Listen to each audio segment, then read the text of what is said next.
क्या? बहू को लड़की हुई है? 2 दिन तो हुए ही थे माँ को घर आए हुए, और सुबह सुबह ही माँ अपना सामान पैक करके वापस जाने की तैयारी कर रही थी। ऐसे ही तो नहीं आई थी ना माँ। बेटे के घर आने का कुछ खास कारण तो था।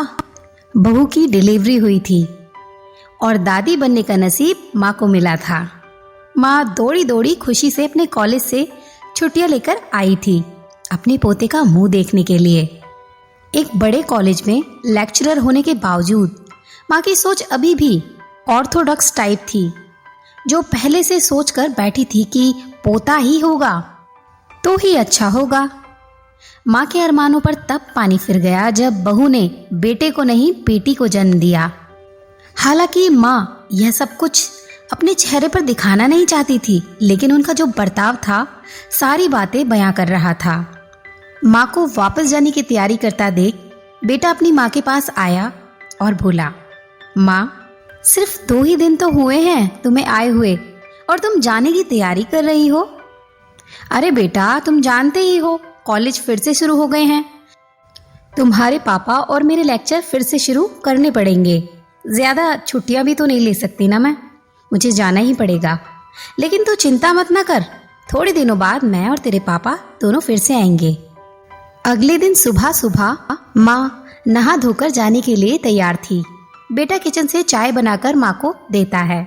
माँ बेटे को बहू और पोती के बारे में पूछती है। बेटा कहता है दोनों सो रहे हैं। माँ बेटे से कहती है, खुशी की बात है बेटा, तेरे घर लक्ष्मी आई है, तेरे घर लक्ष्मी माँ ने जन्म लिया है। लेकिन मेरी मानो तो अब तुम और बहू फिर से एक बार बच्चे के लिए प्लान करो ताकि तेरी फैमिली पूरी हो जाए। हो सकता है मेरी बात तुम्हें थोड़ी पुराने जमाने की लगे, लेकिन थोड़ा सा प्रैक्टिकल होकर सोचो। बेटा अच्छे से जानता था कि माँ जो कह रही थी और जो कहना चाहती थी वह दोनों ही बातें बिल्कुल अलग थी। बेटे ने अपनी जेब से अपना मोबाइल फोन निकाला और उसमें कई मैसेज माँ को दिखाए और बोला, देखो माँ, तुम्हारी बात तुमसे पहले दर्जनों लोग मुझसे मैसेज में कह चुके हैं। हर कोई डायरेक्टली या इनडायरेक्टली मुझे यही कहने की कोशिश कर रहा है कि बेटा होता तो अच्छा होता, या फिर आगे बेटे के लिए ट्राई करो।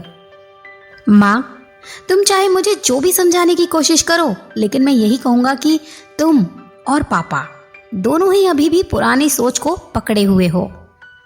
और ऐसा मुझे इसलिए कहना पड़ रहा है क्योंकि अगर मेरा बेटा हुआ होता ना तो आप इतनी जल्दी जाने की तैयारी ना करती और उसे अपने हाथों में लेकर यहाँ से वहाँ खिला रही होती, और पापा भी यहीं पर होते।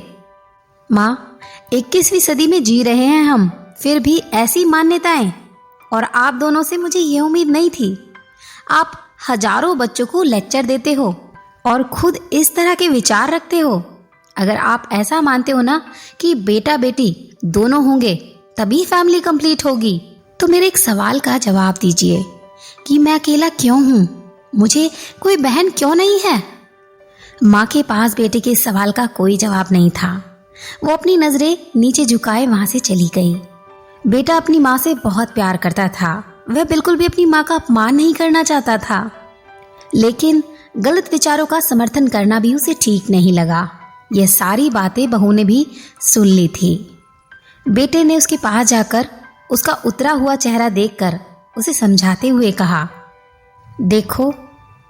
देखो चारू, तुम्हें माँ की बातों से या किसी और की बातों से परेशान होने की बिल्कुल भी जरूरत नहीं है, क्योंकि मुझे कोई फर्क नहीं पड़ता कि मुझे बेटा हुआ है या बेटी। मेरे लिए यही बात सबसे बड़ी है कि मेरी बेटी स्वस्थ है और खुश है।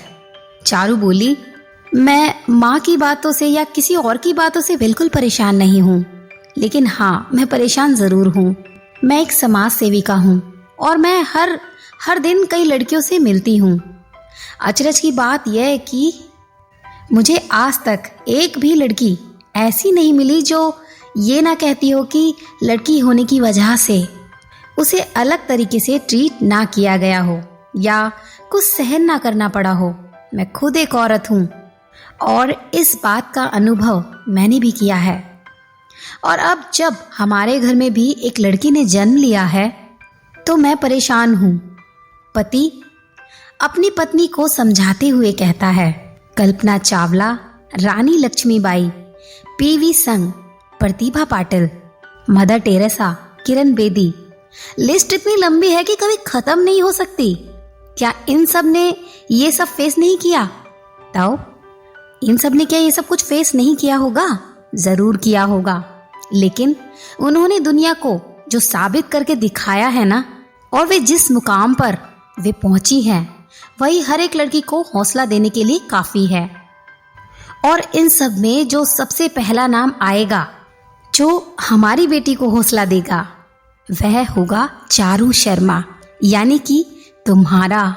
हमारी बेटी की हिम्मत और ताकत तुम बनोगी, तुम। दोस्तों, सिर्फ महिला दिवस मनाने से या देवियों की पूजा करने से लड़का और लड़कियों में समानता नहीं आएगी। यह समानता तब आएगी जब हम अपने विचारों को जड़ों से बदल पाएंगे। तो ये थी आज की कहानी। इस कहानी के बारे में आपके क्या विचार हैं, हमें कमेंट बॉक्स में ज़रूर बताएं। वीडियो को लाइक, शेयर, सब्सक्राइब करना बिल्कुल नहीं भूलना। एक और नई कहानी के साथ मिलते हैं, तब तक के लिए अलविदा।